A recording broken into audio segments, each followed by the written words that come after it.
Good morning, guys. Watch out.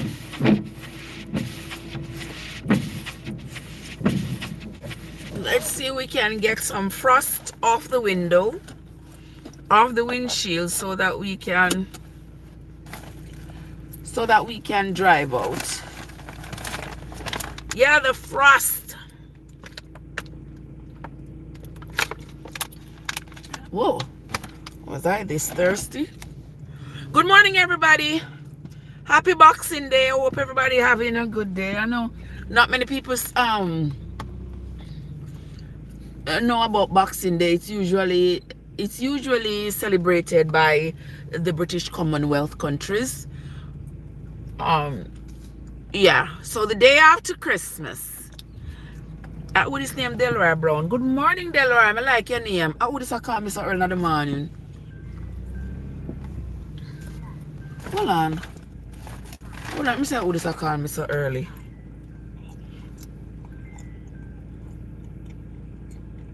Who is this calling me? Oh, I can't answer you now. I am on my live. I can't answer you now. I'm on my live. Oh, how can I help you, ma'am? I can't. Hold on. I thought you were in my ear. Hold on, don't say a word. Yeah. You saw what?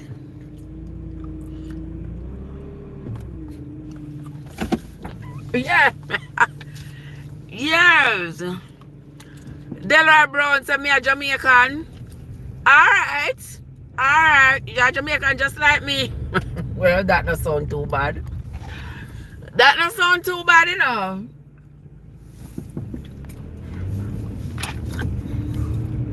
I like Jamaicans just like me. There's just not ever going to be another one like me. Mike, what's up? Is that you? Mike, what's up? Let me see a bake up a storm. You couldn't say when I cake come give me. And left me for only eat my own cake, like seriously?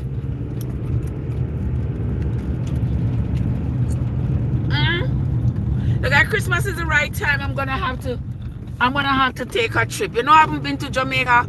Been in Jamaica Christmas time in years. Years upon years. I haven't been to Jamaica at Christmas time. I always come summer or like a week or two before Christmas. But it's been a hot minute time been there at Christmas time. Where's so me there now? Me there Carolina.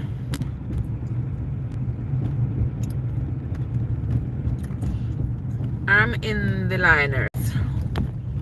What's up, Delroy? How are you doing? Happy Boxing Day to you. Don't box nobody. And don't make nobody box you. Even though not that it mean. Yeah, I'm just here getting myself out of the people's work so I can go home and rest, because for some reason I am exhausted. I'm telling you, I'm exhausted. I'm tired.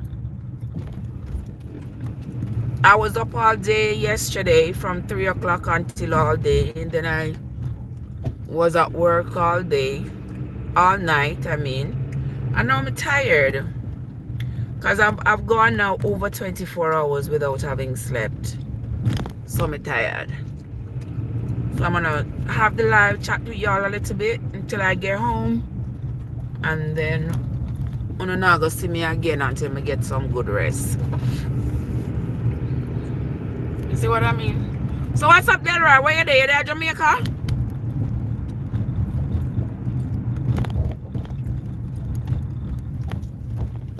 Are you in Jamaica? Where are you?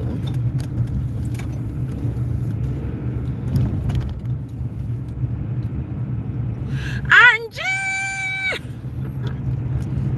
Angie, what's up?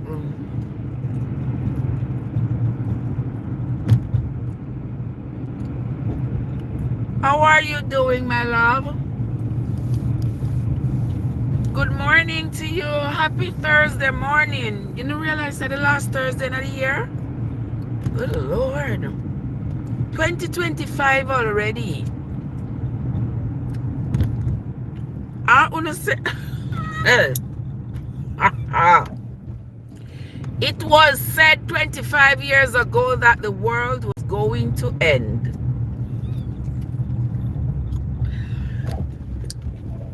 I wonder why people them there.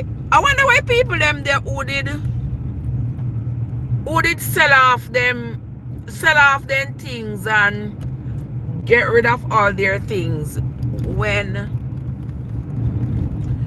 the change of the century was coming around and they said the world was going to end. I wonder what happened to them people there. They have about 25 years to recover. I wonder if they have recovered financially and emotionally and spiritually.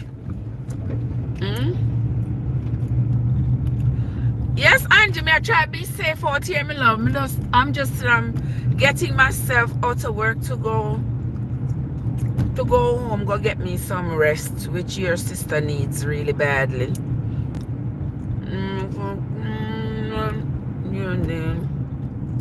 How you say?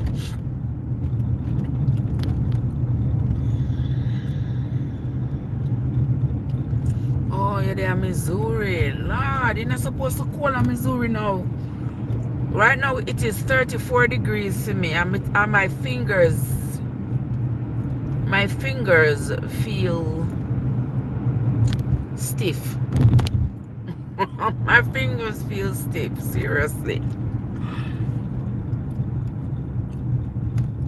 Mystic! Mystic, the car with you though. I cannot with you, Mystic. Mystic said, let me know one coma course. Child, you remember the turn of the century? Oh my word. People, it's a good thing. So I'm not faint of heart like that. It's a good thing because me that did lose my mind. Simple life is better. Simple life, what's up? Misting, it was so ridiculous. So ridiculous. People were getting rid of their stuff, getting rid of everything. I said, the world is going to end. And Army, I said, nothing like that. No world is going to end. Oh, the computer them are crash. The computers are not going to crash. The computer them are going to roll right on over. It is going to roll right on over. People them say, no, the world are going to end. The Bible say.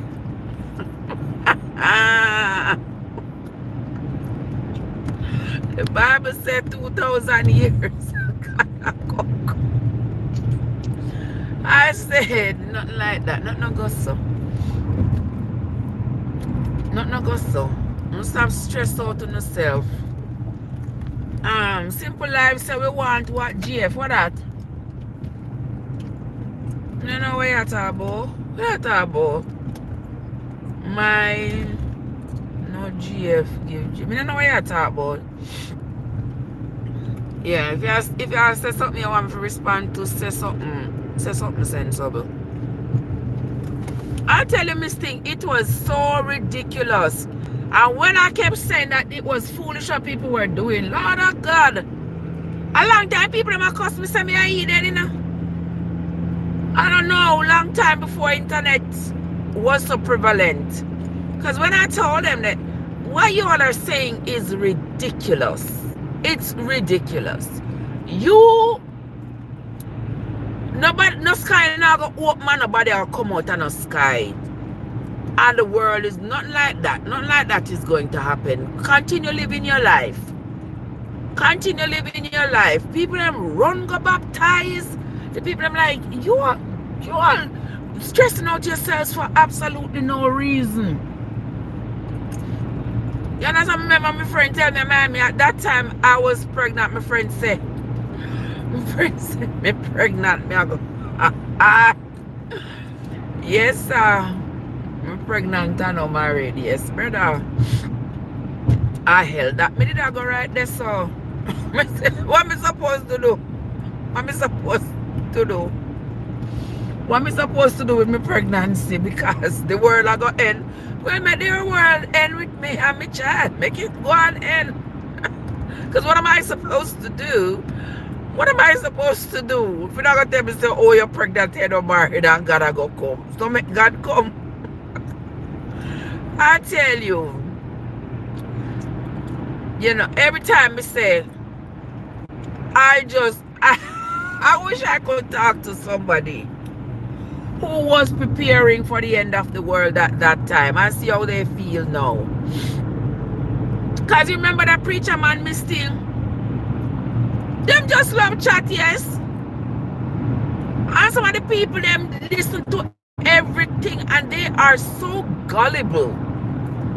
Them not stop and think for themselves. Like, why would you even entertain the idea that one day the world are got done, the world are got end. The world are got end and fire come out of the sky and burn up everything and everybody. You know, not go so. Not go so. But what can I say? I mean, the people them free for grab after any straw what they catch. Let them grab it. You remember that pastor man? Hello, Commander, how are you doing? How are you? Good morning. I can't remember that pastor man name. He was adamant. He was adamant. I remember that Christmas Eve of 1999. He had one big prayer service. He had one big prayer service. I tell the people how the world is going to end. The world is going to end. But he never gave away or sold not one of his property. He didn't give away not one of his property. He didn't sell not one of his property. He didn't go lay down and prepare for the world to end. Because he knows it's not going so. But he was telling the people them, oh, the world is going to end and they're not going to need all the earthly things, all their earthly treasures. They're not going to need them. But he never got rid of not one of his. I'm doing great. I'm doing great, Commander. I'm here just hauling myself from work to go home. Go get me some rest. Aaron, what's up? Aaron, are you eat the wave offering? Aaron, you and your sons eating the wave offering, the peace offering, the sin offering and all them offerings. I'm burning the rest of the animals. Is that you? Him look like him have some bad connection. Of course, yes.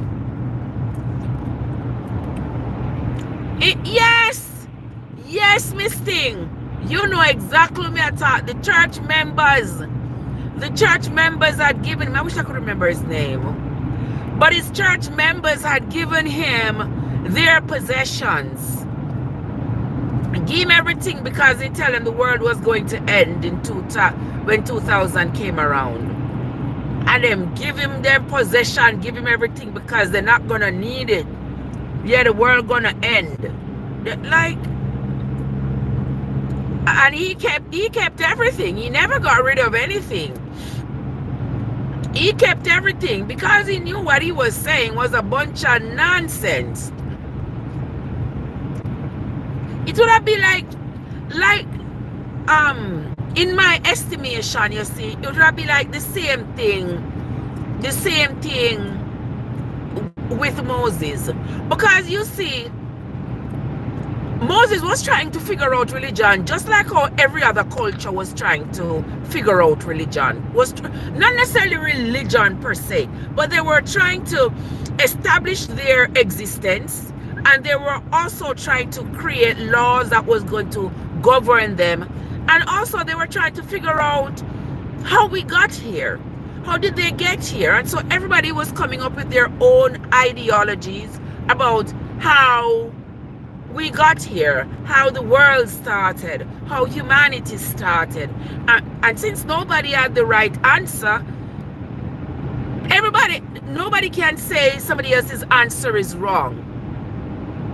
So if somebody says it was evolution, there had to be something to evolve from something. So if somebody says that's what it was, another party can say, well, you are wrong. If I say I believe in the creation starts at the Garden of Eden, you can tell me that I am wrong. And I can't tell you that you are wrong if you say it was some Big Bang theory or some other ideology. Nobody can tell anybody that they are wrong for the mere fact that Egyptian, what's up? For the mere fact that nobody can definitively prove that their philosophy is totally true.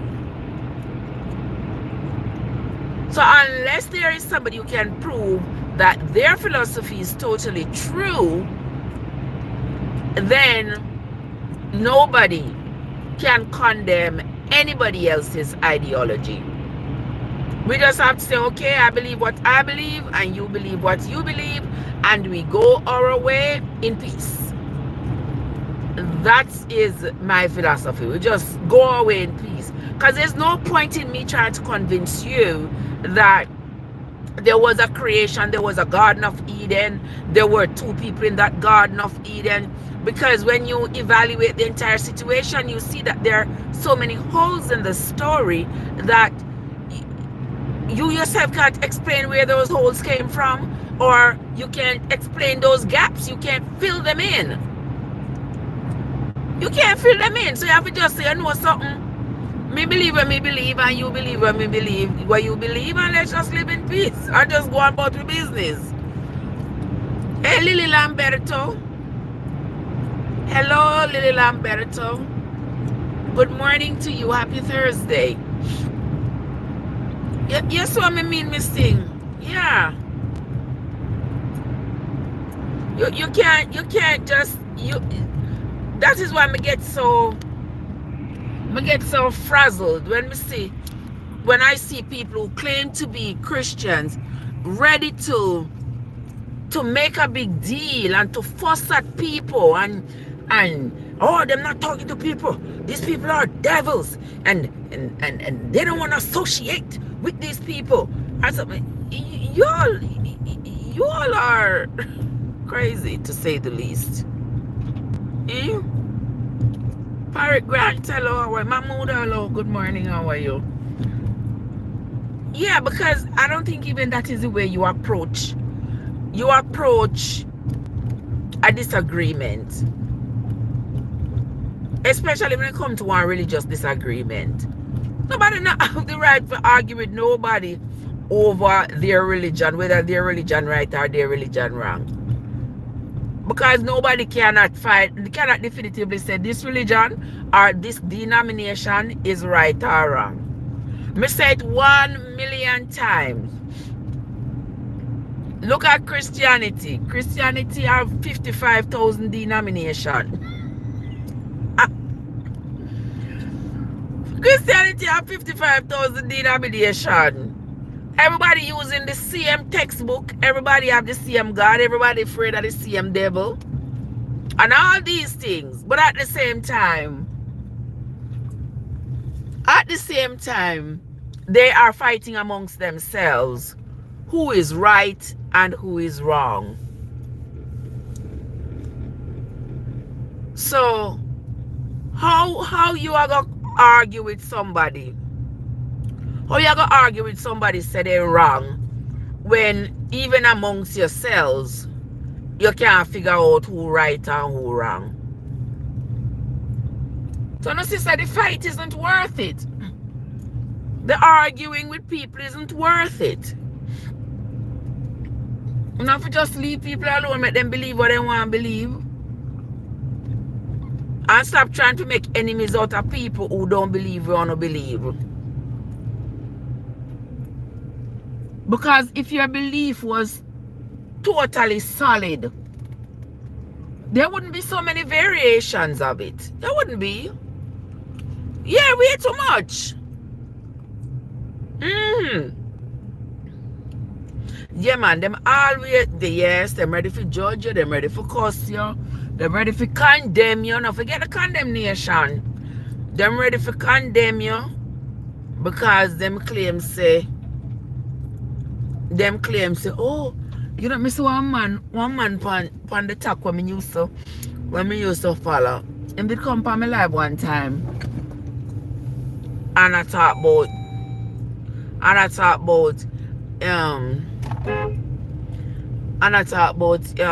if you not align yourself with God and all of this, yeah, devil.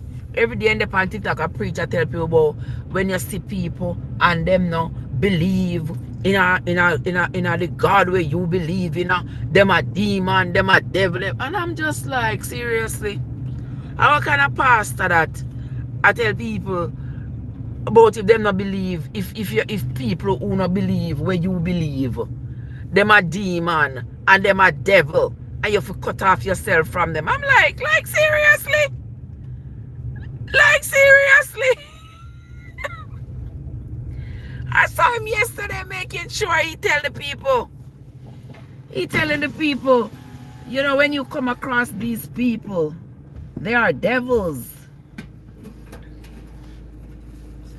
They are devils and they are demons. And you have to stay away from them. And I'm just like, why would you want to stay away from them? I think you'd try to convert them.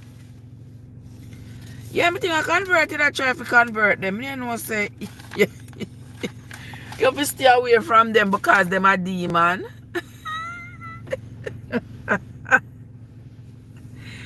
No, they are not. The people them just have a different view, and the people them are free thinkers. The people are opening up their minds and they are thinking, they're asking questions. If you don't have the answer for the question, then you simply don't have the answer for the question. But the response shouldn't be that you're going to tell the people them to hate the people them, to ostracize them, not talk to them because them are demon. Like,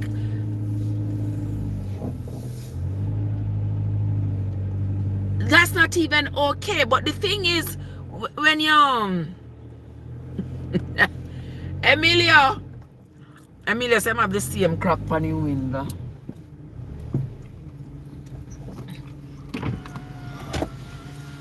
No one. Egypt. Oh, Dodger, are you that? Hello, Dodger, how you doing? Remember what Egyptians say? No one can without a doubt say someone's belief is right or wrong. Exactly. You can't tell me that my belief is wrong. And I can't tell you that yours is wrong. Because all it is a belief. Yeah, all it is a belief. There is no proof to it. You say, yes, there is proof because them know God and you have to know. Then all right then, go and go know your God.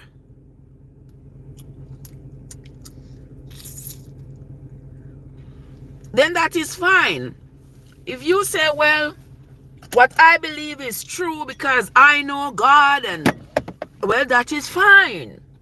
You do you, but then I mean say that doesn't give you the right to hate somebody because they don't believe what you believe. I want to be Dodger, I think you need to live up to your name. Please, dodge her. No, thank you, sir. No, thank you, sir. I could be your mama. I have 2 children in their 30s. Okay? I'm not seeking a man nor a marriage. So behave yourself.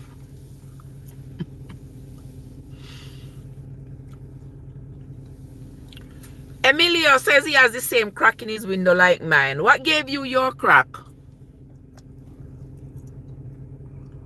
Marcellus, how are you doing, Marcellus Johnson? Good morning. Bless up yourself. Blessings to you. I hope everything is nice and well with you this morning.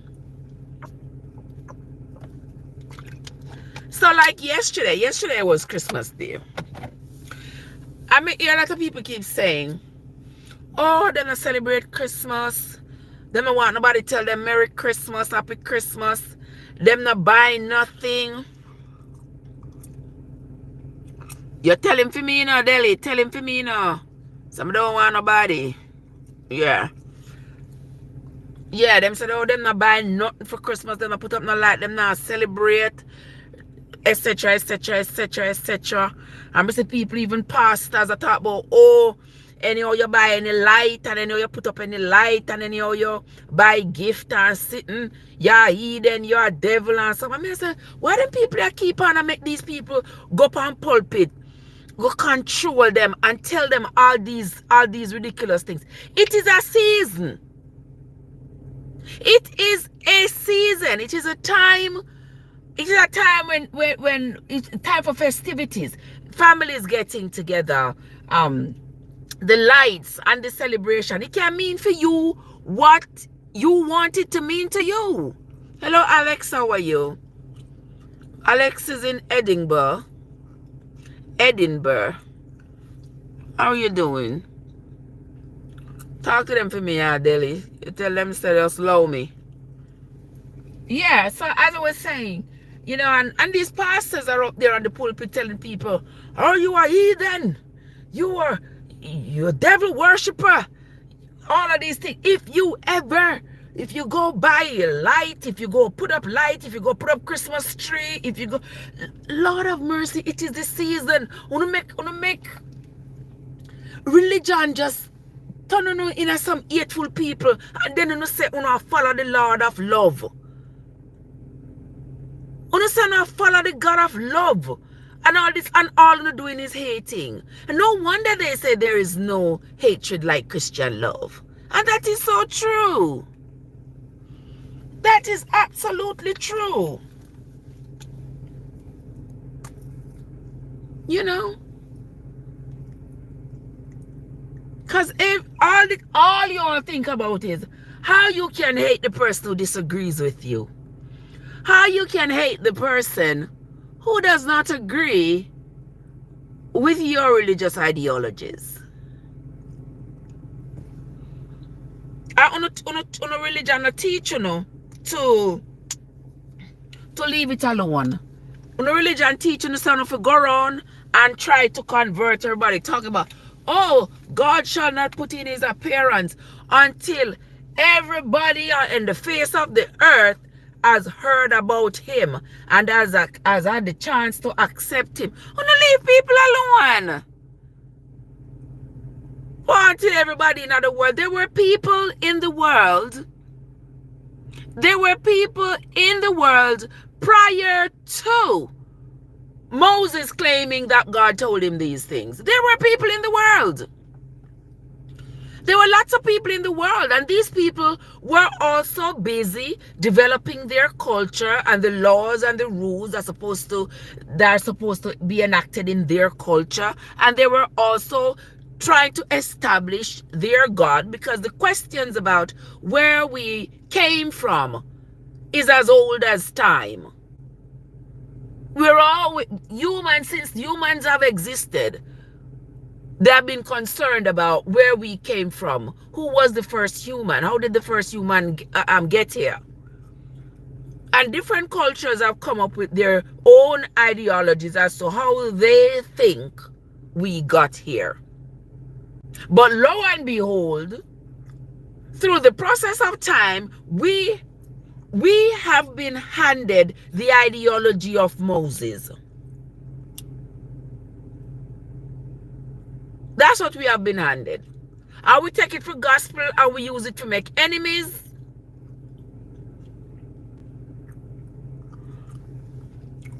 Joseph is here. Jojo, what's up?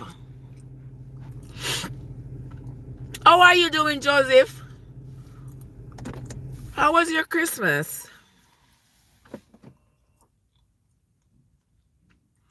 Marcellus, listen, when they go to hate you, they hate you. They don't want to be seen with you. You are heathen. You are all kinds of things. And I'm always asking, like, why? Why?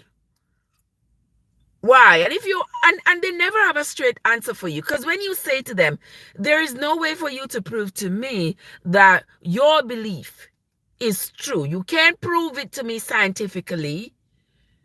You can't prove it to me scientifically that it is true. You can't present to me irrefutable proof that it is true. All you have to say is, oh, okay, I believe because God is God is the creator of everything. God made everything. That might be so, but you can't tell the whole world to believe in what you believe. That is the thing. You can't show anybody proof. All you do is accept a set of arguments and you say, okay, you believe. You believe. And you can't stop other people from not believing. You know? Everybody wants to be right, Missing. Everybody wants to be right. You know? Everybody wants to be right. And so for them to feel comfortable in their own skin and believe to themselves that they are right, they have to attack the other people who have differing views and say, well, you are wrong. Because you see, they can't be right if you are not wrong. And that is their main objective, is to claim that everybody else is wrong so that they can feel comfortable within themselves and claim to be right.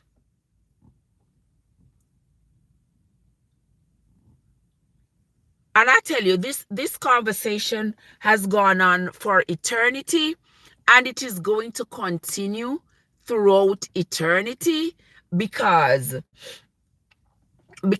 all it was Moses' ideology about how he think the world started and how he thought humans should behave.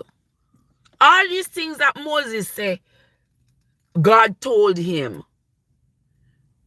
You got to take a close look at these things, and you can't say to yourself, I don't believe anybody came out of any heaven and told Moses anything. You know, I don't believe so. I'm not running around seeking for people to agree with me, but I'm just saying my piece out loud that I don't believe anybody came down and told Moses anything. You understand? When you look at it, when Moses is presenting himself to the people, Moses presenting himself to the people, and Moses is saying, God told him these things upon Mount Sinai. God told him these things. Me not understand how comes God didn't tell him everything, the right thing, the one time, the first time. Why he had to go back, why things had to change over time. Things shouldn't have to change over time, right? Because if I should believe what I was taught, God speak one time and his word is forever, right? Him not change him mouth, him not change him mind, he say what he say forever, and it lasts forever, right? But we see when we read the Bible that is not so, you know. That is not so, because look at the teachings of Moses. The people them to carry these animals going at the sanctuary, the congregation, and the priests, Aaron and his sons, must slaughter the animals, sprinkle the blood around the altar, dip them finger in the blood, put the blood on put put the blood on the horn of the altar and all these things, and then eat the meat. And there were all of these sacrifices. There's all of these sacrifices that the people had to make. Some of them were mandatory and some of them were voluntary. And then later on, they were no longer required to do sacrifices. So if God was the one who told Moses this, I am going to assume that it would have been one order from the beginning, forever and ever, an unchanged order. That's what I think. And another reason why I believe nobody was on the mountain talking to Moses, somebody may have been up there. Let me clarify that. Somebody may have been up there talking to Moses, but it wasn't no God. It wasn't no being that came down out of any heaven. I believe it was somebody with whom Moses was colluding. Yeah. I believe it was somebody with whom Moses was colluding to go upon that mountain. Go upon that mountain, because Moses had to get those people hook, line, and sinker. He had to get them to not want to ask any questions, because the last thing he wanted was a rebellion. The last thing he wanted. Yeah, the last thing he wanted. A true mistake. The last thing Moses wanted. Remember, I said, oh, Moses cussed the people, and I said, it's a stiff-necked people who don't hear, because every time there was a threat of rebellion. Come on, people are always saying, better with the stay down in Egypt, because when we were in Egypt, we had food and all of this. You take us from Egypt and you have us in this wilderness and all. And Moses cussed the people them. So the people them stiff-necked and the people them ungrateful. So Moses wanted to do everything to ensure that there wasn't a rebellion. He wanted his plan to work out. And Moses' plan was to ensure that he had enough soldiers so that when he exited the wilderness and go to fight the Hittites and the Jebusites and the Perizzites for their land, he had enough soldiers, and that was young men. Of course, Moses tricked them. Moses tricked them. There was no God upon the Mount Sinai talking to Moses. If there was, say, all right, there was this being that is God that come down out of heaven and was on Mount Sinai talking to Moses. Why would I give Moses, tell Moses to tell the people them so they have 3 days to consecrate themselves? You know what that 3 days I believe was for? I believe those 3 days was the time for him to come up with all of these laws. I think he was buying time so that this person up on the mountain could come up with all of these laws. That's why some of my law them don't make no sense, and then repeat over and over and over.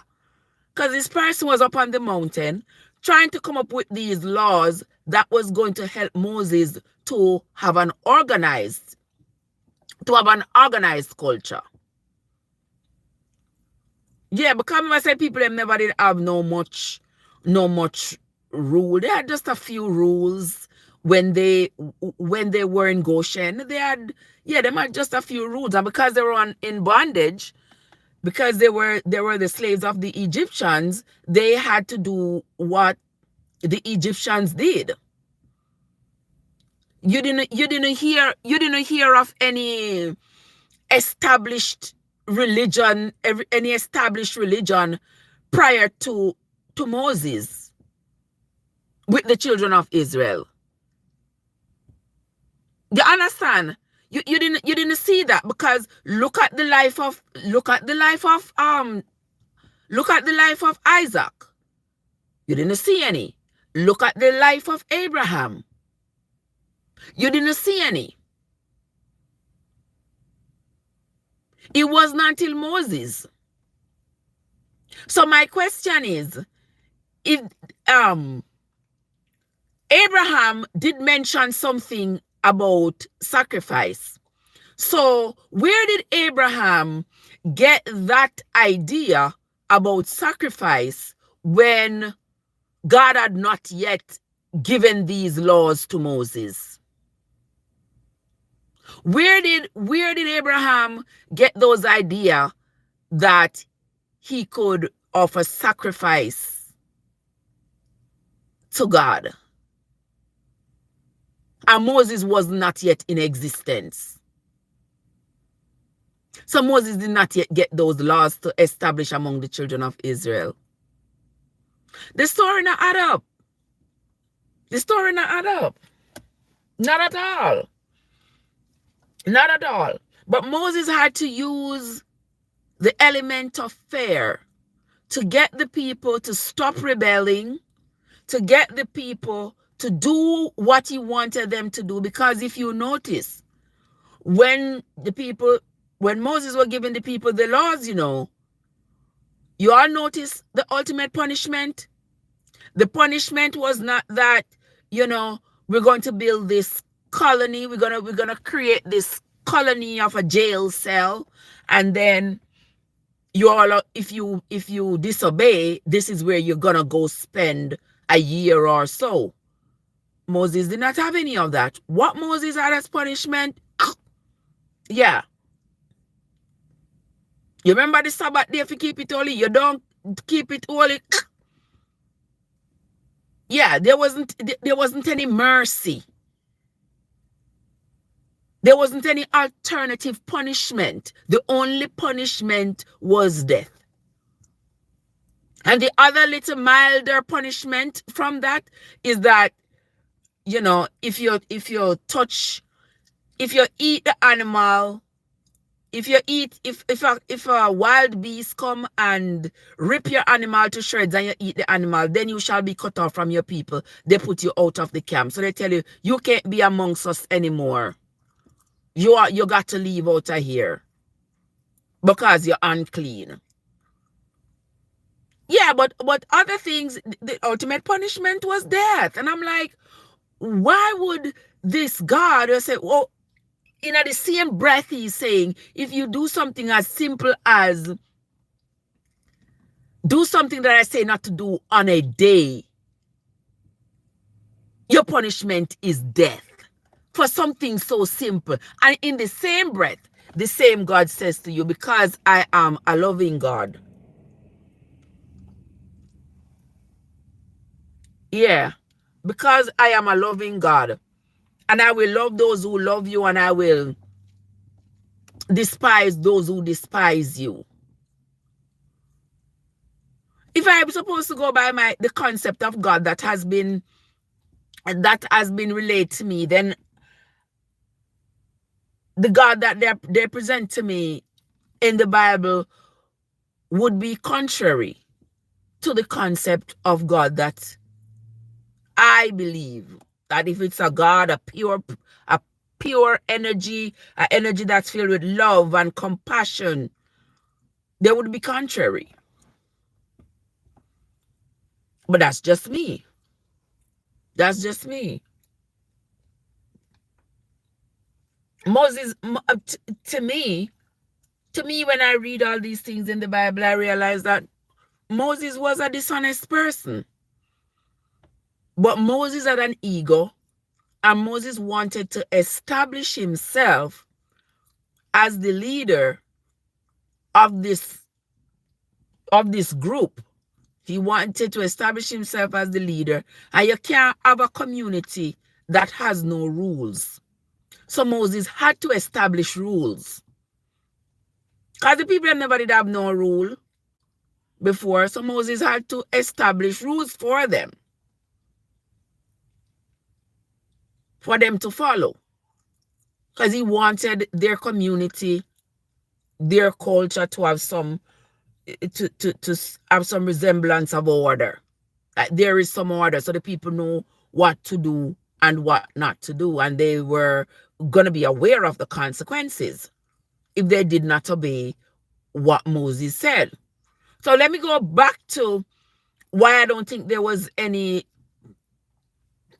godly being upon the mountain.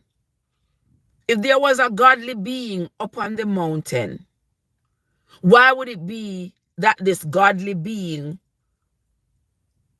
would have to be hiding from the people? Why would it be? And remember, even when Moses, he claimed that God told him to bring up Aaron and his sons and the elders, him said to God, say, but remember, say, you say none of the people them mustn't come up on the hill, come up on the mountain, because they will have to be put to death. And God say, okay then, them here can come. That sounds sensible to you, no? Because if this was any God, God wouldn't forget. He would not forget that he had said that to Moses, that the people them mustn't touch the mountain and the animals mustn't touch the mountain, or else they are going to have to be put to death. And then he might go tell Moses, say, bring up Aaron and his sons and the elders come. Make them come talk to me. And Moses have to remind him, say, listen, you're not sending none of the people them can't come up here. So you are going to tell me if you bring up my brother and my nephew them and the priest them. And God say, oh, okay, just bring them, just them. That don't make no sense. That don't make no sense at all. Just like how when he say Moses and Aaron was to go and talk to Pharaoh.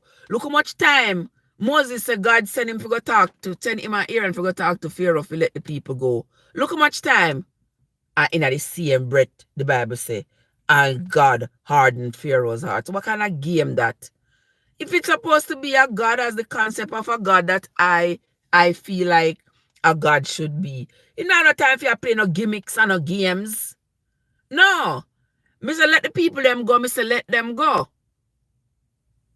And if your heart is hard and you don't want to let them go, me go soften your heart and make you let them go. But what kind of this game? And people say to me, oh, Trev, he was trying to make sure that the children of Israel understand that he's God. He not even do all of that to make the children of Israel understand.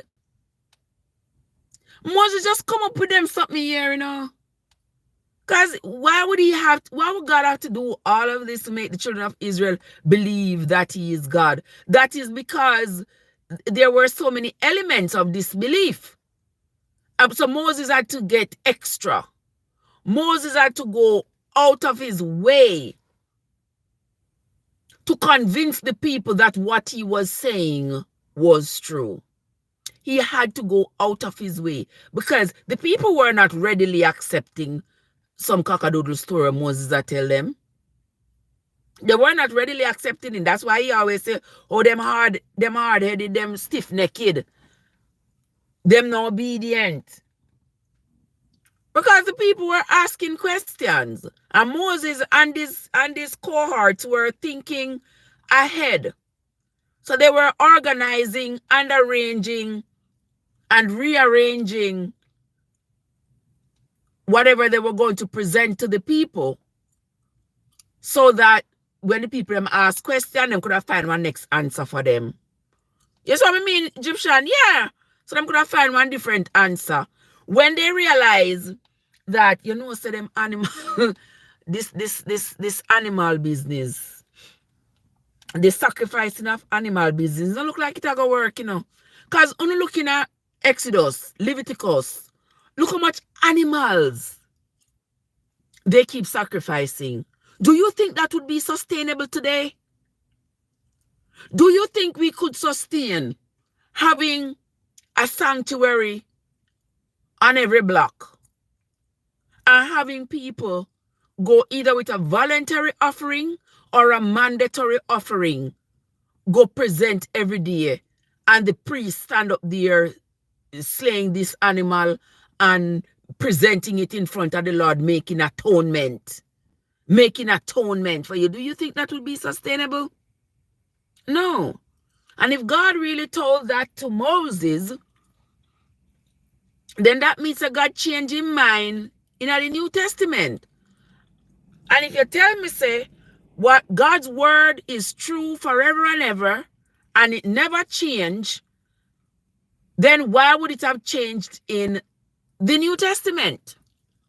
And why would Jesus say to the people that what Moses told them about sacrificing and stuff, but it was not true? So if Moses say God tell him something, and the same Bible tell me say Jesus come down, and Jesus was God himself come down in a human form, and Jesus say, me know say Moses telling them something, but it was not true. Who's telling the lie? It cannot be Trev.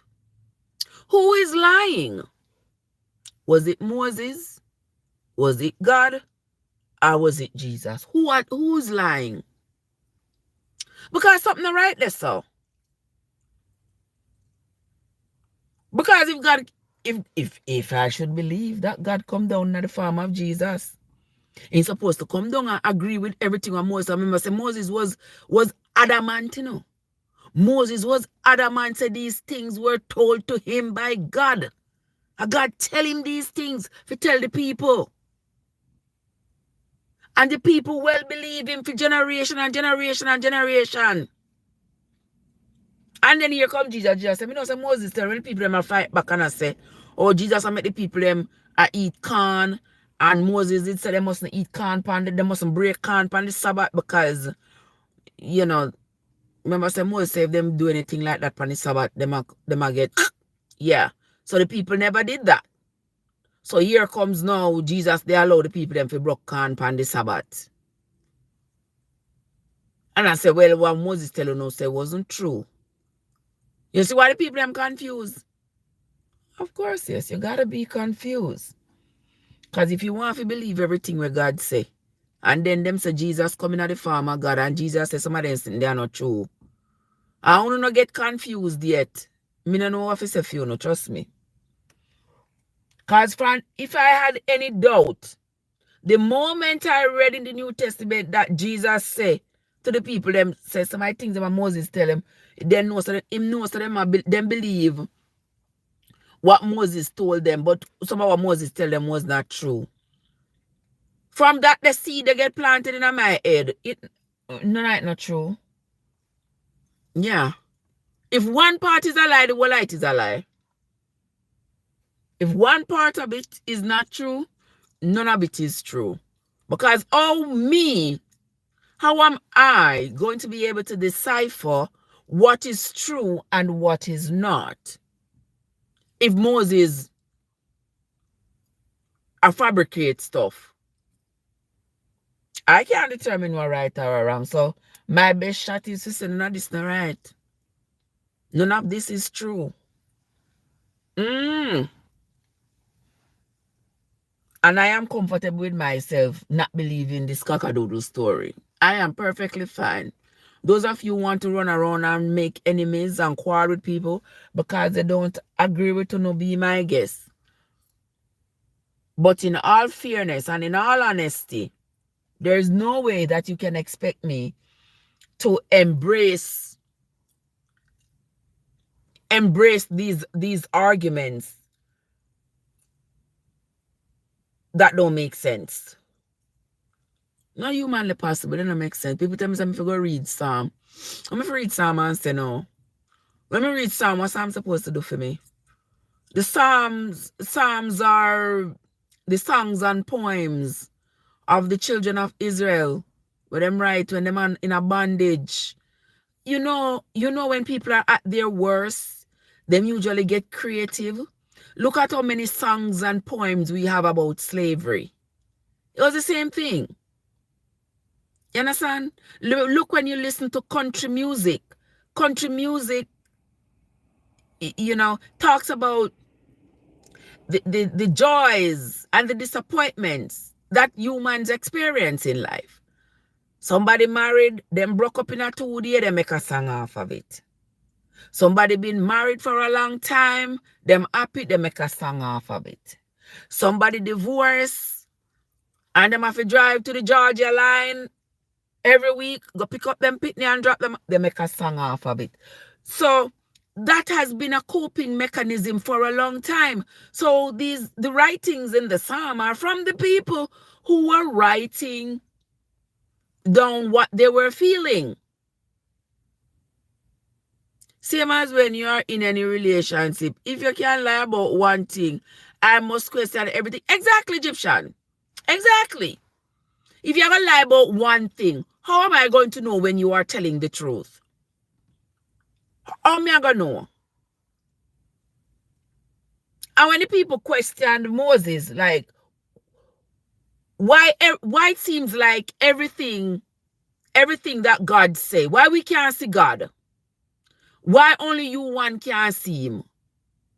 Him say the brightness of God. If them see the brightness of God, it a go strike them down, them a go drop down dead. But Moses is an ordinary man just like them, so how comes he not strike him down, drop down dead? When him see God. How comes when him carry up Aaron and his sons and the elders go up on Mount Sinai in front of God, how comes them never drop down dead? But the ordinary people who we want to bring to God, for God love them and take care of them and all these things, how comes them now drop down dead? Why the threat is only for the ordinary man and not the ordinary man's soul in want? You see why I have questions? Yeah, I have questions. Whole heap of questions. Whole heap of questions. And who this? Horus? Good morning, Horus. How you doing? Welcome into the live where I give my take on the stuff that I read in the Bible.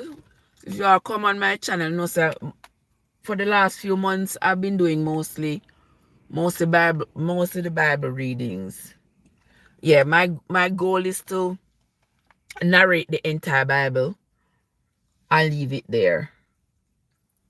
Yeah, for those people who don't have a Bible or don't care to be flipping the pages of a book, yeah, them can always just go and listen to the reading of the Bible, because the Bible is rather interesting. Rather interesting. Yesterday we were reading in Leviticus. What was that? Leviticus 7, I believe we were reading in yesterday. And Moses said God told him that they must carry one ram, and they must cut off the breast part of the ram and use it as one wave offering. I know me never understand what all of these offering for. Peace offering, wave offering, trespass offering, all these things. I don't know. I don't know. What's a wave offering supposed to be for? What is it supposed to be for? And the other question I have would be, why, if God want to forgive the sins of men, why was it that they had to go through another man? Why they had to bring these animals to Aaron and to Aaron's sons for them to make these sacrifices and make this atonement for the people? Why? Why? All of those things are questions that we never gonna get answer to. But people tell me all the time, well, Trev, God ratified that in the New Testament because you don't have to go to the pastor anymore. You can go to God for yourself. You can go down on your knee. You can go pray. You can call to God for yourself and something. My question is, when you are called to God and me are called to God, how comes all of your prayers not get answered? How comes? Because if everything you say, okay, me just have to call to God and ask God for it, and God will give it to me, then none of us should be wanting then, right? And then I'm going to tell me, say, oh, because me no believe. You see, you don't always have to find some excuse. You don't always find some excuse. You believe you have cancer. You don't believe you're still prone to having cancer. I want one Christian to tell me, with their belief, what has it shielded them from? What human experience has it shielded them from? I'm serious. I don't know gimmicks me, I'm serious. What human experiences have your belief shielded you from?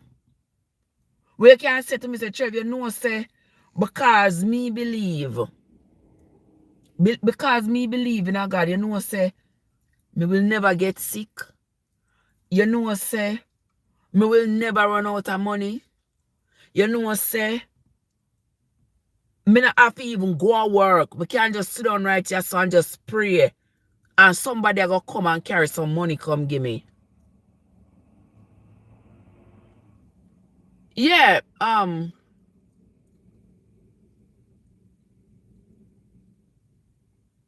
on.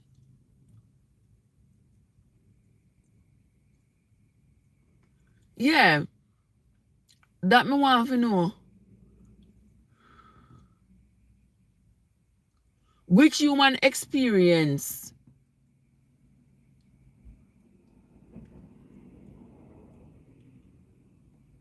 are you all shielded from?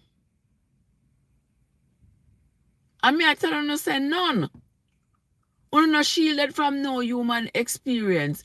There's no human experience that somebody who not believe will have.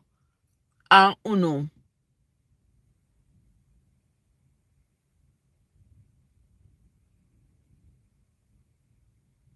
And uno will never have. Just because uno believe.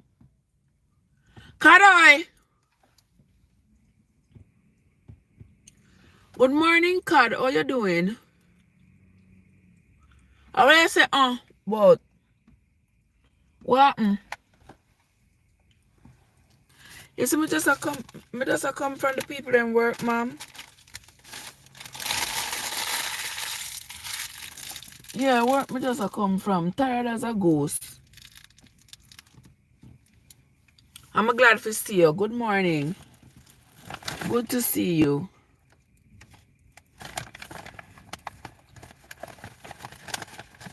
This was my early morning live. This was my early morning live as I come off of work. Me have to do the live each morning so that me get it out of the way. Because if not, if me don't get it out of the way, it not gonna get done.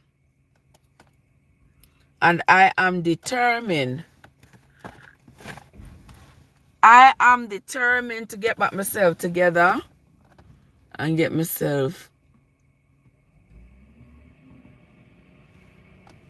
over here up on the tube. Me need to get back my remonetization. If you know what I mean. Yeah. I am a shield for I am shield. What the hell? What she talk say, Jesus? What did you say? When your shield from I mean by your shield from Bulgari. What in the world that mean? Because ain't nobody was talking about that. Like, what? You're a mess. I cannot with you. Oh my word.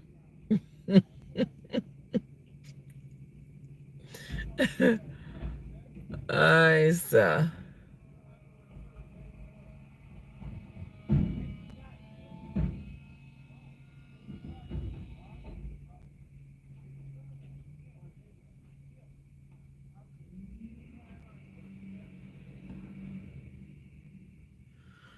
Oh, to the day after Christmas. Yeah, yes, my love. So yeah, I was just here. I was talking about how the discrepancies and the inconsistencies that exist as me I read the Bible. They just they got me. Nobody. Oh my God, come. Oh my God. Oh my God. Oh my God, go. Listen, you guys can't drink too much rum. Too much rum was in your sorry last night, man. You didn't have too much rum in your sorry last night. Trust me. I mean,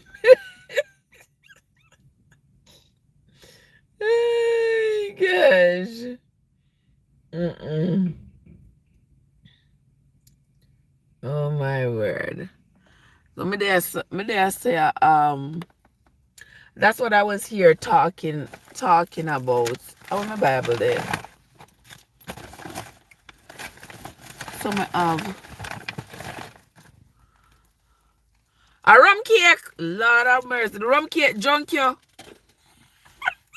You know, last night when we did a cook on the live yesterday evening, I'm eat the rum. I'm eat the cake. You know, say look something in it, look a razzle dazzle. Look a razzle dazzle was in it. I may I tell you, say, I could feel the little razzle dazzle. Trust me, I felt it.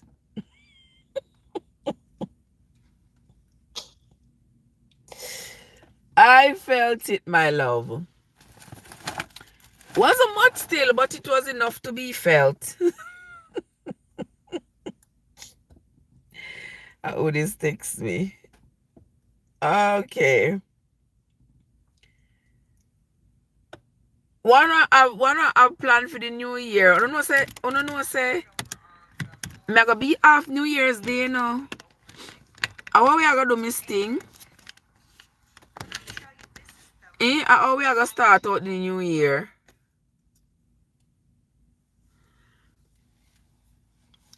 Yeah, because we can do things next week Wednesday.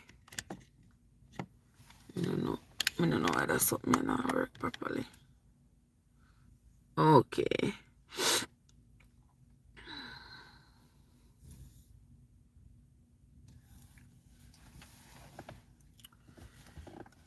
All right, see me here now. Yeah.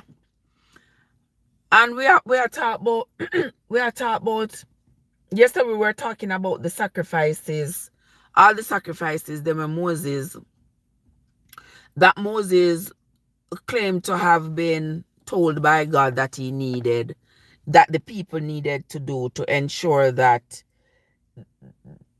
their souls was right. But God, let me ask you something. Um, at that time, it wasn't no, it wasn't no, it wasn't no heaven and hell at that time, was it? Tash, what's up? Good morning, Mike. Mike, what's up? Good morning, Mike. How you doing? Ecard, talk to me. At that time when Moses was telling the people them that giving them all these laws, me never hear him tell them say if they obeyed, they were gonna go to any paradise, to any heaven, and if they didn't, they were gonna go to hell. I didn't hear Moses saying it. I didn't hear Moses saying that. Did you? Morning, beautiful people. How y'all doing? Happy Thursday. Happy Boxing Day, people. If you don't do Boxing Day. Yeah. If you don't know what Boxing Day is, hush. Yeah, but most British colonies celebrate Boxing Day the day after Christmas. Yeah, so that's why I say Happy Boxing Day. So I was saying that I didn't hear Moses tell the people that if they didn't do all these things that he was telling them that they needed to do, if they didn't do it, they were gonna go to some kind of hell And if they did it, they were going to go to some kind of heaven. I think this hell and heaven thing came about later on. Because almost tell people them say, you're going to get... Yeah, that was that was Moses' justice. That was Moses' justice. You obey, you are good. You bring your sacrifice, you're good.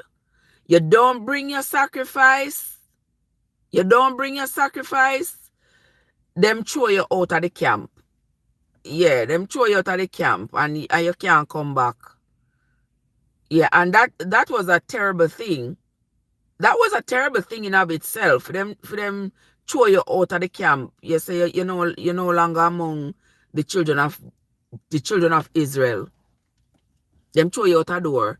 Hell is perceived as a separation from God. Anybody who is separated from God. So anybody who is separated from God, hell that? Are they hell that? That you mean? They would not see God. Okay. So that is what Moses would have told the people.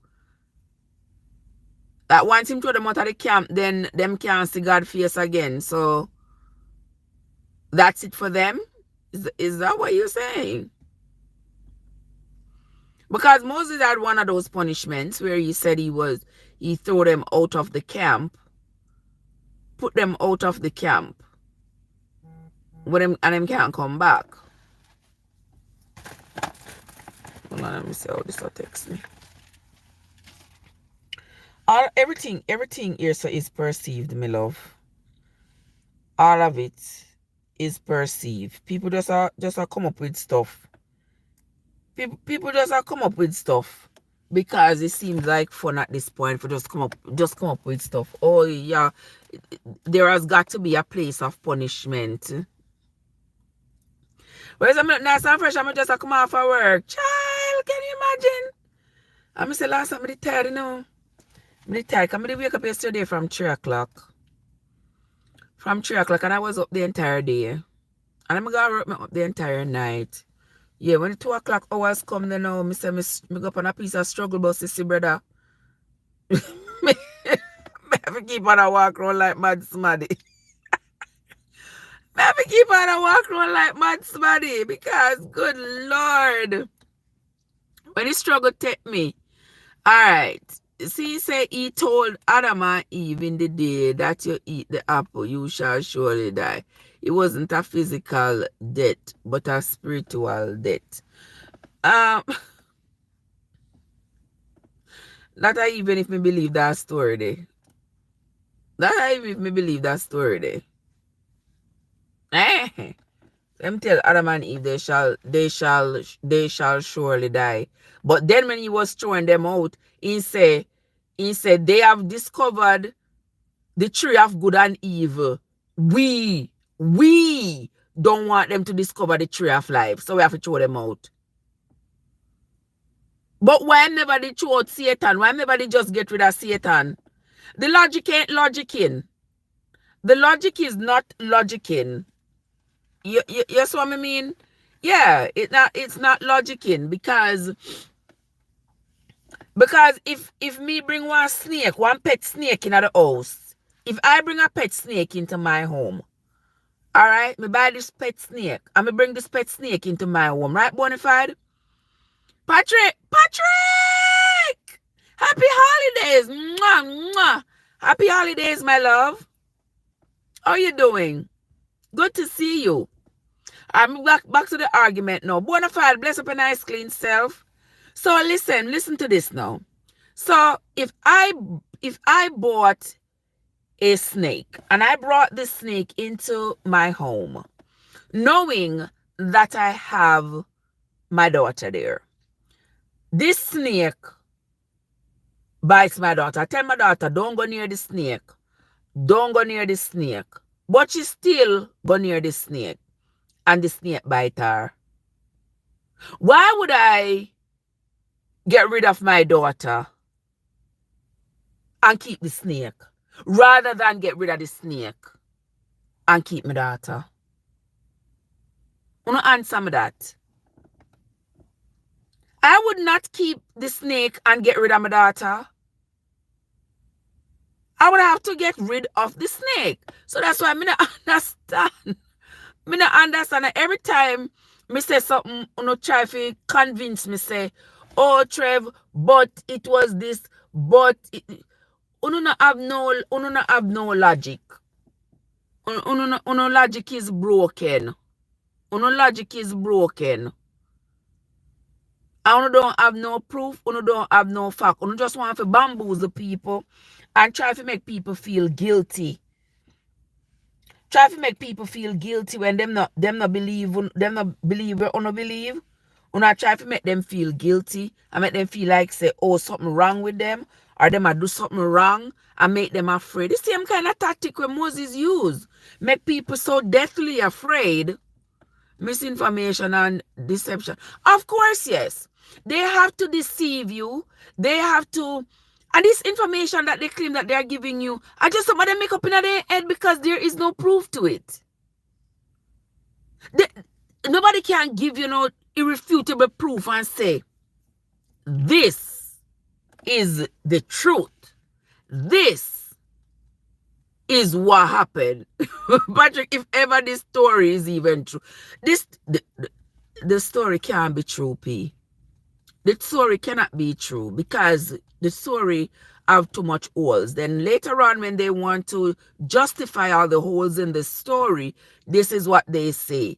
They say, oh, everything that happened could not be written down. Therefore, some things had to be left out. But if you want to convince me that this is what I should follow, you shouldn't leave out nothing. You shouldn't leave out anything. Some denomination are all about, you know what? Yeah, actually, one of them. The one. Thank you, Misty. Thank you, Misty. That is the truth, bona fide. That is the truth. Where have you read about me, Jesus? Man, I say, where have you read that God was logical? So who is the snake in your hypothetical story? Is it the devil or is it the tree? Oh, that's a good question. If the devil is the snake or the devil is the tree. Well, if I go by what the Bible says, and the Bible says the snake. The Bible said the snake or the snake or the devil. Because remember, so when we read, was it Revelation? When John talked about, Harold, what's up? When John talked about him going up to heaven and Satan sit down up there. Listen, there's something that don't make no sense.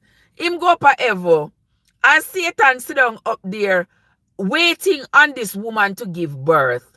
Who impregnated that woman that John saw, the pregnant woman? The baby says not let a woman preach. Harold, go and go sit on one side. Go and go sit on one side because you are one of them one verse bandits. That's not what the Bible was saying. That is not what it was saying. You understand? Okay. But anyway, what I said, Leviticus 21, bring back slavery. Leviticus 21, bring back slavery.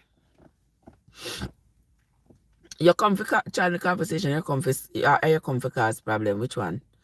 Me not deal with problem, you know. Okay. That about it said not to let a woman preach. Master sit on one side, but not to let a woman preach. You need to read the entire context of what was being spoken of at the time. If you read such a thing in the Bible. The Bible is a whole patriarchy in itself. You understand? The stories, DJ, too big, what's up?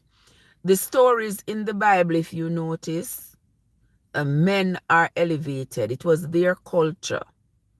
It was their culture. You can't fight them for their culture. It was their culture that the women, you know, take a back seat. It was a cultural thing. It had absolutely nothing to do with religion or making your soul right or anything. It was a cultural phenomenon. If a woman did not have a husband, somebody in the camp had to take her to be their wife. Okay?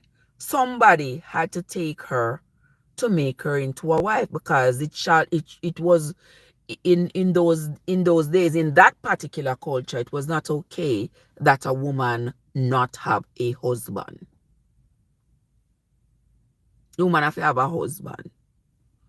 So she can be no husband nor concubine number 10, 11, 12, whatever the case is, but she shall not have a husband. She have to have somebody. Because why? Moses needed members for his army. Yeah, Moses needed people for his army. So he can't have one woman they go to waste because she don't have no husband. And she's supposed to be having children. She's supposed to be having children so that them can grow up in Moses' indoctrination, so that Moses can have them to go fight his wars. All the wars where I'm create with people, because I'm fight the people them for their land at all, but God tell him say him go give them land here. Does it ever come to mind that some of these gospel writers were high on something? That's how they come. Let me tell you something. Some of the stories they come up with are so out of this world. I don't know. People sit down and believe these stories. They are so outlandish. The stories ain't humanly possible. Inhumanly possible. And even so, when you read the Bible diligently, you see that it also shows up the human frailties. Our frailties as human beings are exposed. Even as delicate as they try to put the Bible, our human frailties are exposed. The deceit and the deceptions that is possible from human beings is exposed in the Bible. We talk about the story of Judah all the time. The story of Judah and Tamar was a perfect example. The weakness of men, the frailty, the deceit, the deception. Oh, you say you don't know the story of Judah? You know the story of Judah? Judah was one of Jacob's sons. Judah did have 3 sons. The law in that day was that if the first son marry and him and his wife do not have any children and he dies, then the second son must marry his dead brother's wife so that she can have children and he can raise them as his brother's children. So Judah had 3 sons. Tamar was married to the first son. The first son, they say, was wicked, so God him. So Judah, per the law, he was obligated to give Tamar to his second son. So he gave Tamar to his second son. The second son was so angry that he must now have children with Tamar. So him start work with him pull out method. All right, you don't know what I mean. Him work with him pull out method because him never want to get Tamar pregnant, and God saw that as something wicked. So they say, and God him.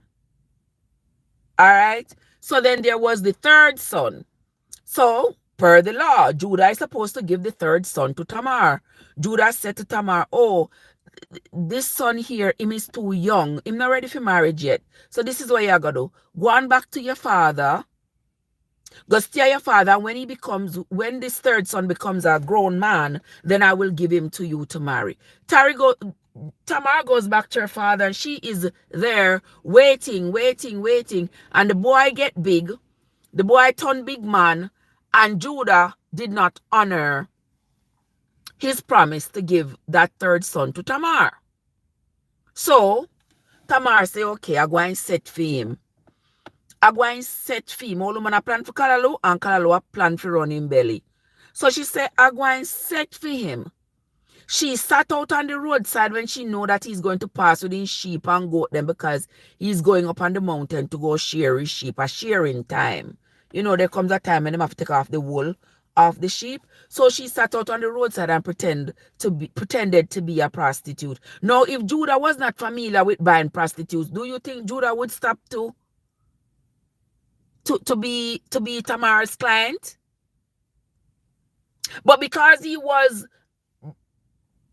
Jacob's son, and because he was a master and a ruler, he could do what he wanted to do because he could always order the death of somebody and nothing would come of it. He had that authority and he had that power. So hear him come now and him see this woman sit down out there selling what she's selling. Yeah. I true back road him did a pass, you know. So I don't be scared. Me and I must see don't be scared. And him stop, entertained her, or she entertained him. Them go do they do. Him say, she ask him what him gonna give her. Because only if you're a prostitute, you're gonna ask the person what your payment going to be. So what is he gonna give her for this do that they do? He said when he go up on the hill, he's gonna send back a goat kid come gear. She said, me not trust you because the thing is, she know that he is untrustworthy, but he don't know who she is. But she already know him. So she said, no, sir, me not trust you. Yeah, what you do? You leave your cane with me. The little staff, the little crook, little cane, what them use walk with. Him say, leave your cane with me. And the little signet something you put on your head. Leave that with me. And then when you send back the goat kid, then I will send these back to you. Okay? So he left them. He went up to the mountain and then him send back the goats with one of his servants. The servants come back and look for the prostitute. I know he can't find a prostitute. Asking everybody where the prostitute are. They still don't know what so the people them send a prostitute not they here. We don't have them something around here, so no prostitute not they here. So he go back go tell Judah, say, listen, I went into town and go look for that prostitute and the people them send a prostitute not there. So me care back your goat kid come give to you. Months pass. No.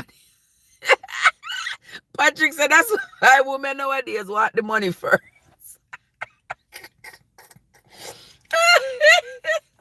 So months pass and now Tamar is pregnant. Tamar belly is sure. Everybody around town knows that Tamar is not supposed to be pregnant because everybody knows she's supposed to be waiting for that third son of Judah to marry. And since she not married to him yet, she not supposed to be with no other man. So them run, go tell Judah, say, your daughter-in-law pregnant. So hear him now. She's a disgrace. She's a disgrace. She Vulture, what's up? She's a disgrace. She betrayed the culture. She is everything that is bad. Uno go and go catch her and light her a fire. Like, what? Like, what? Go catch her, go burn her up.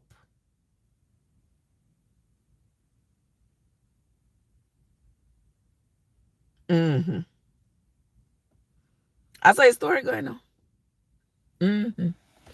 And when the people them come to come descend upon Tamar, to go catch her and go do as Judah said they should do to her. She tell them, hold on there, you don't know me pregnant for. You don't know me pregnant for. Anybody who own that signature, or anybody who own this crook here, so, them call it the staff, or that the person them pregnant for. When the people them look at the signet and the staff, whose was it? It belonged to Judah. So everybody was like, huh? Yeah. She said, anybody who own this signet and this staff, I am me pregnant for. And when them go tell Judah said, because he know what he had done. He wasn't surprised. Him say, oh, she's more holy than I am. And that saved Tamar, her wits. And that saved her. And she ended up having the twins for him. And at the one, she said like that woman now ramp, you know. Exactly. So every woman should have learned from Tamar. Yeah, should have learned from Tamar. And we shouldn't make him and them a trick way. We shouldn't do it. Yeah, we should have learned from Tamar.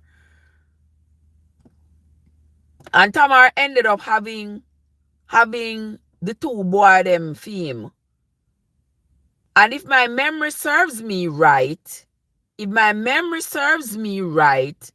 I think the Jesus of the Bible descended from Phares. If you don't quote me on it, not right? Yeah, but yeah. Based on what I've read, what I think I remember, I think Phares, that son from Tamar, if you trace his bloodline coming down, I think Jesus come from that bloodline. And that is why them always say the son of Judah. Jesus is son of Judah. Something like that. Them always mention Judah. And that was because Phares was Judah's son. I'm going to go look it up. I'm going to go look it up if you don't believe me. But me think me right.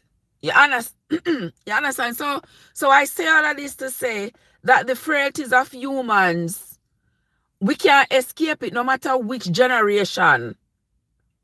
No matter which generation. So even today you see the ministers on the pulpit, they're telling you, oh, the women mustn't do this, the women mustn't do that, and all of this.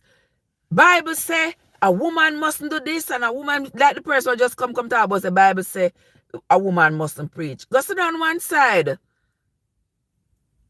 Sit on one side. Moses said, God tell him, say, when one woman have one boy baby, she unclean for 33 days. After that, she's supposed to carry one goat and turtle dove or pigeon, go to the priest, make the priest sacrifice them to make her clean, make atonement for her. I know me can't find out why after you have a child do you need an atonement. What sin have you committed after you have had that child? And if you have one girl baby, you're unclean for 66 days.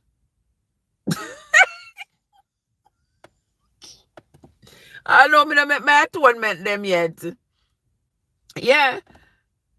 I know me not make my atonement them.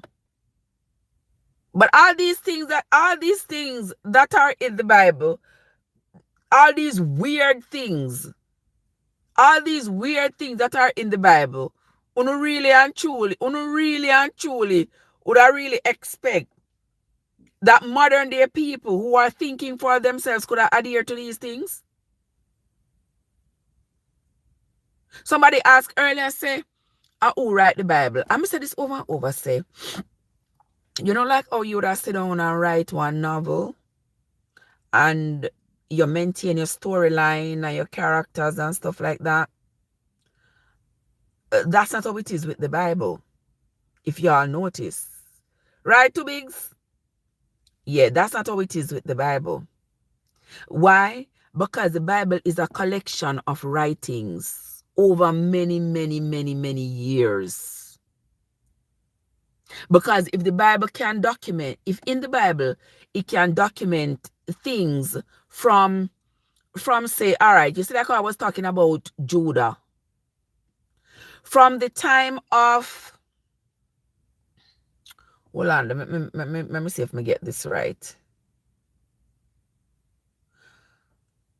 I will call the card, or the 14 generation go again. 14 generations from the time Babylon was from the time Nebuchadnezzar came up and destroyed Israel, to the time, from the time of King David, to the time when Israel was taken into Babylon, that was 14 generations. Right, God? And from the time when Israel was taken into Egypt, Mr. Egypt, was taken into Babylon, to the time when Jesus was born, that's one of the 14 generations, right, God?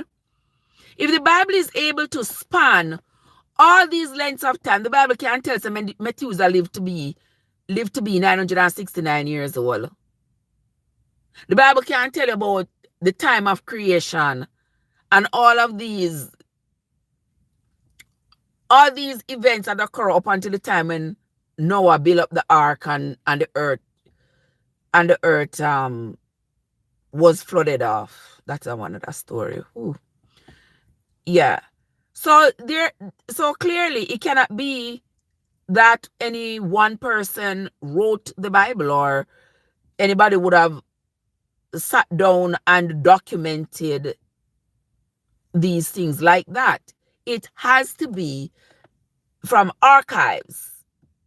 It has to be that people who had either these actual or these perceived experiences wrote them down,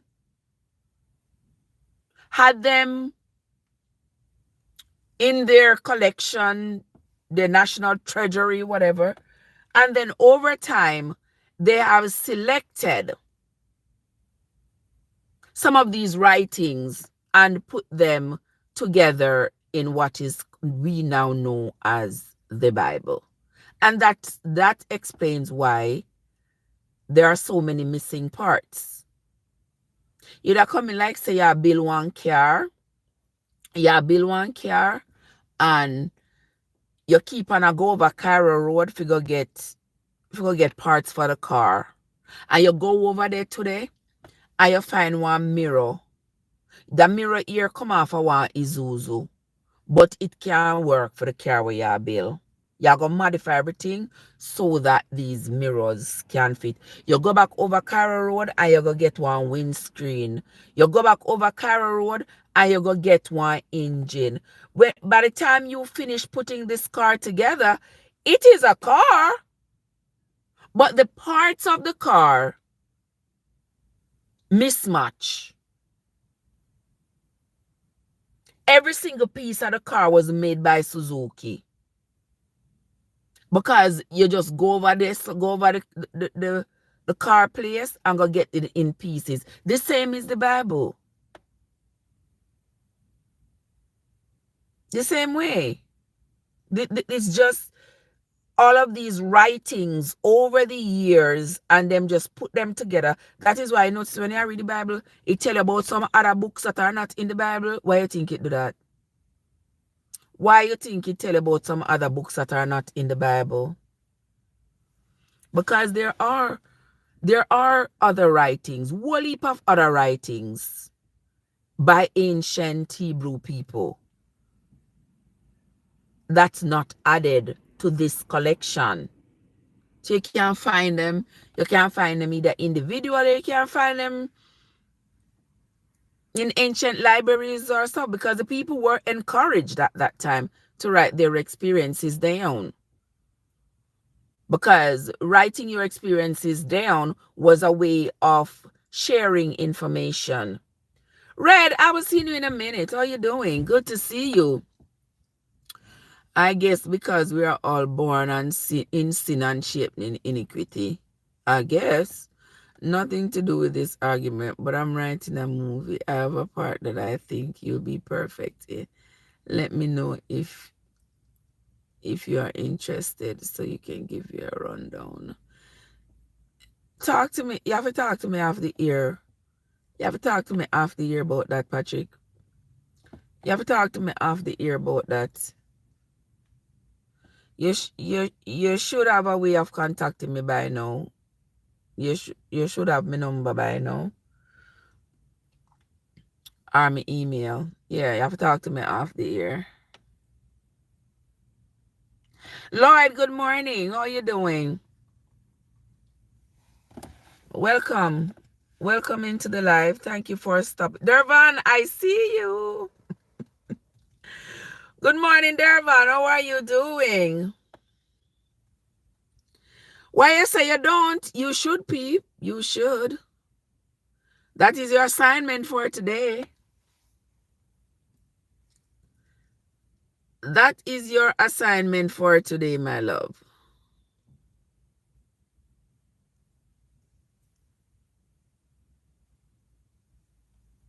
Good morning, Donald. Good to see you. All right, so may I try to figure out. I am doing great, my love. Yeah, I just come from work here, so I'm not reaching out the house yet because I gotta do this before.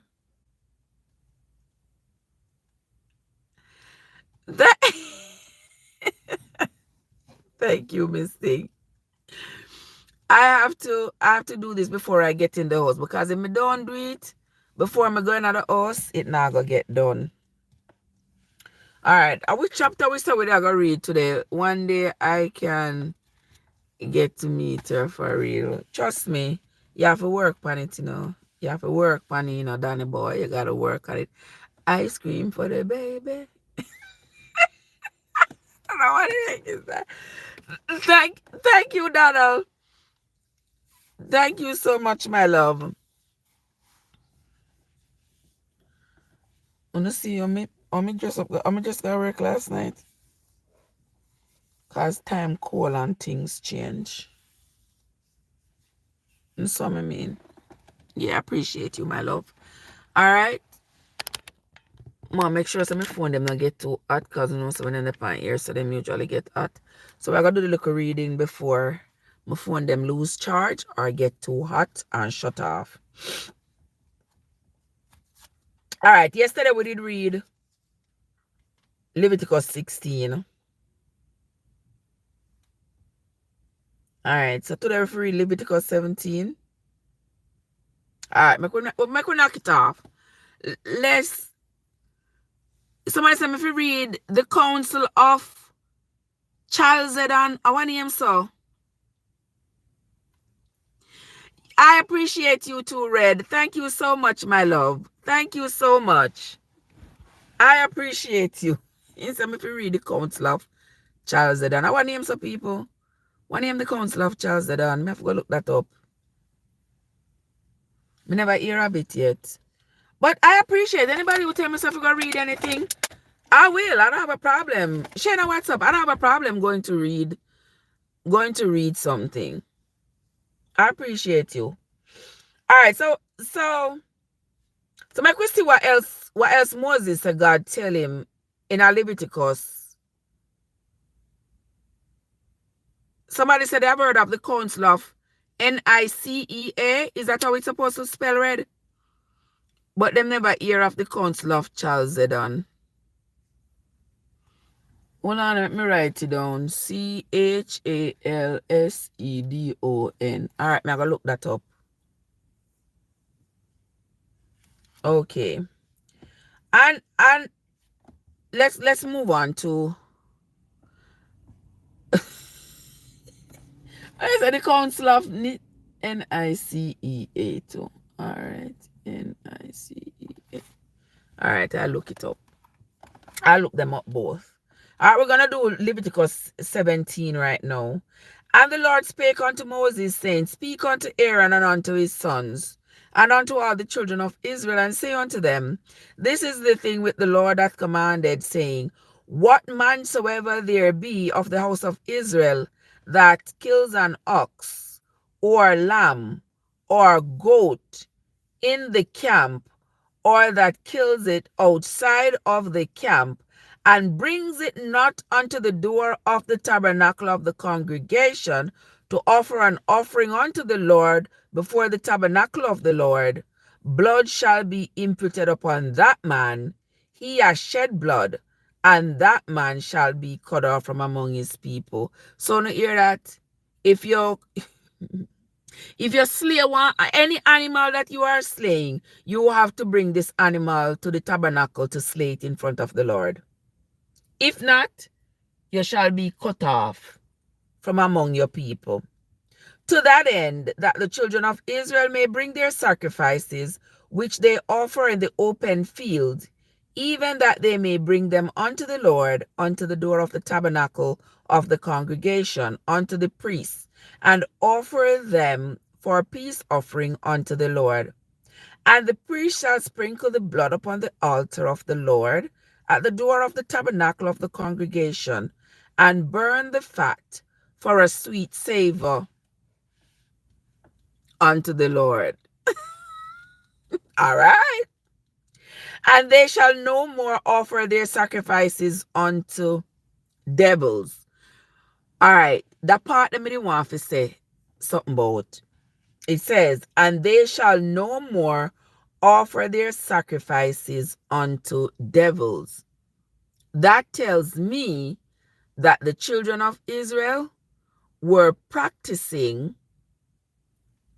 a kind of religion with which Moses was not pleased. So clearly the sacrifices that they were doing was what they had learned in Egypt. So now they are being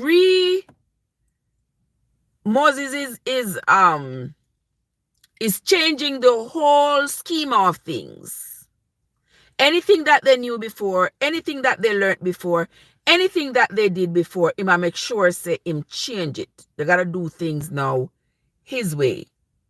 He said they shall no longer offer their sacrifices unto devils, after whom they have gone a whoring. This shall be a statute forever unto them throughout their generations.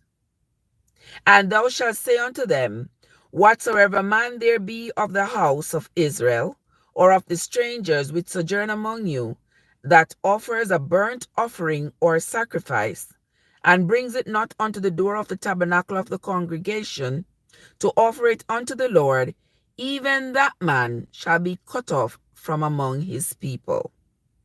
And whatsoever man there be of the house of Israel, or of the strangers that sojourn among you, that eats any manner of blood, I will even set my face against that soul that eats blood, and will cut him off from among his people. How much on the year I eat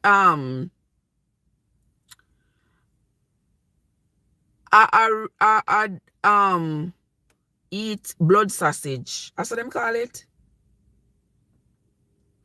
And whatsoever man there be of the children of Israel, or of the strangers that sojourn among you, which hunts and catches any beast or fowl that may be eaten, he shall even pour out the blood of it and cover it with dust.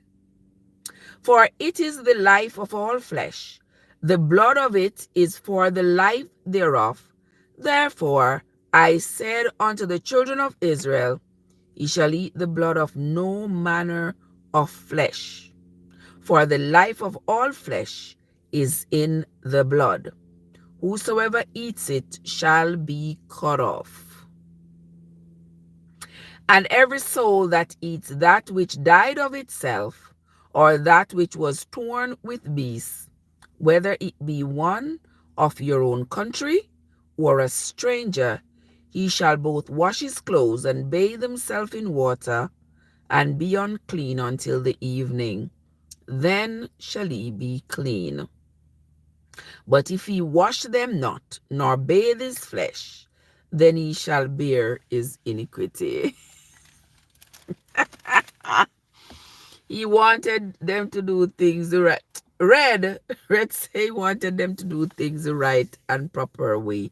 What is the right and proper way? That's the question. What is the right and proper way? Then I guess we all have to kill our meat ourselves to make sure it wasn't unalive by exactly. Exactly. Exactly. Because that's the only way. That's the only way we are going to be. That's the only way we're going to be sure what we're eating. is that the animal didn't just die. Because they say if you get up and see the animal dead, you're not supposed to eat it. You're not supposed to eat the blood. But I see a lot of people eating blood pies, blood sausages. According to the Reds, you can't follow them lie here when Moses I give people them. So stop talk so. You can't follow them lie here. Them lie here, trust me. Them not humanly possible. That's why the people couldn't maintain it. It was not sustainable. These laws that Moses gave the people were not sustainable. Because the Father told you what to and what not to eat. Exactly, Tech B. Exactly, Tech B. We're talking about the Father tell us what to eat and what not to eat. And then later on the Father changed his mind, Red. Later on the Father changed his mind.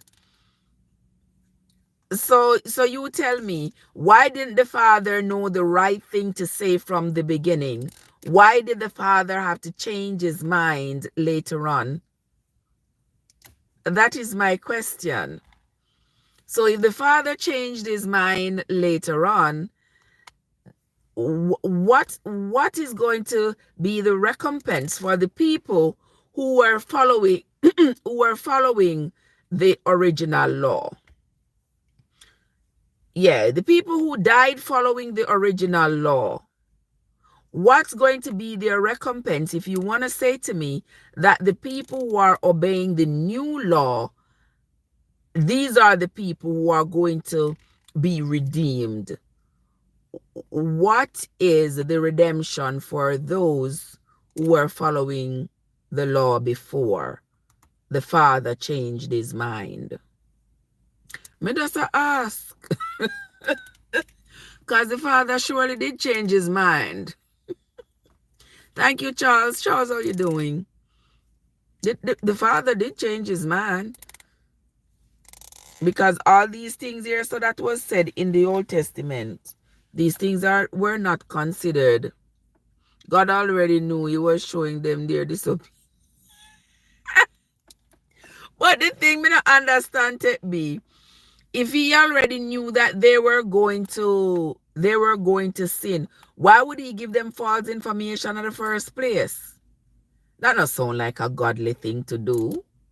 If you get the people them who follow your false information, and have the people them bamboozled, running up and down, trying to find a goat and a sheep every day, so that they can make sacrifices, so that them can get atonement for their sins. You say he gave them choices. Like, you mean like what Moses said God told him to tell the people to do and not to do? Is that what you're talking about? Those are the choices you're talking about? They did not have a choice. What they had more than anything, they had consequences, serious consequences. Because as I said before, apart from being told that they were going to be put out of the camp if they disobeyed some of the laws, most of the punishments was death. The majority of the punishments was death. So of course, if people know that death is going to be the ultimate punishment for things that they do that is considered quote unquote wrong, you think the people that want to die? No, that serves as a deterrent. And that was the whole idea, to get the people to be so afraid that they would comply, they would walk in line with what Moses would tell them to do. And yes, if God tell them something today and then in changing mind later on and say, oh, I never did that, me mean, I want you to do this. Yes, they were given then false information. If you tell me, say, do X, and then later on you said, you know, me never did want you to do X, I really why me didn't want you to do. You misled me. You gave me false information, gave me false directives. You told me to do X, and X was what I did. And then now you change your mouth and say, no, I wanted you to do Y. I wanted to do Y. I wouldn't be surprised if somewhere where somewhere either at the Vatican or somewhere, I would not be surprised if there is also another version of God talking to the people. I wouldn't be surprised, because in Moses' time, you see all the instructions that Moses was getting for the people. And then here come Jesus, and Jesus said, oh, me know that Moses told him these things, but they were not true. I wouldn't be surprised if somewhere where they have stored ancient Hebrew writings, that there is another version where them are going to say, okay, then Jesus no come, nobody, no earth, no sky, no open, and nobody come out of the sky, come save anybody. So this is what happened. Them I'll give you one next version, because the goalposts keep moving. I say that all the time. The goalpost to Christianity is never in one place. It always keep moving. Yeah. I mean, I don't think God did really serious. I want us to serve him without problems. I want us to obey him without problems. Me not think so, because if that was the case, this could have been fixed long time ago. Because the Bible says him drawn off the world. The Bible says him drawn off everybody in the earth, because the sins of the people reached to the highest heavens. So he drowned off everybody. And then him let out 8 people out of the ark, and they still did not get any directive as to how to ensure that an event as catastrophic as the flood did not happen again. All in tell them next time, it's not going to be water, it's going to be fire. Yeah. And at the same time, the energy Satan that is supposed to be responsible for us sinning, Satan is still allowed to roam and have influence on us to make sure we sin, so that you see, that must just sit down and laugh. Yeah, have influence on us, make us sin, and then watch us go back to God, go cry and ask for forgiveness, and then come back like this revolving door. If he wanted us to serve him without any problems, then he would have gotten rid of the source that is causing us to not be able to serve him problem free. I'm just saying, the truth is the truth. That is how I feel. And Ashley, I see you. What's up? Yeah, that is how I feel. And after having read the Bible through and through and continuing to read the Bible, I'm yet to come across anything that is anything in the Bible or any other external literature that is going to convince me otherwise, because all of it seems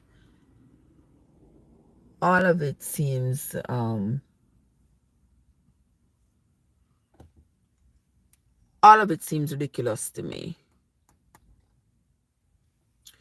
Yeah, I know. I'm going in and out because I'm gonna go in right now and no longer out. Yep, it is getting close to my bedtime, so I am going to take this opportunity to tell you all to have a good day.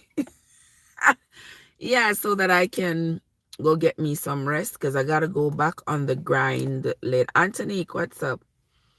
I gotta go back on the grind later. All right, thank you, Charles. Who is somebody that thought about please share the gospel?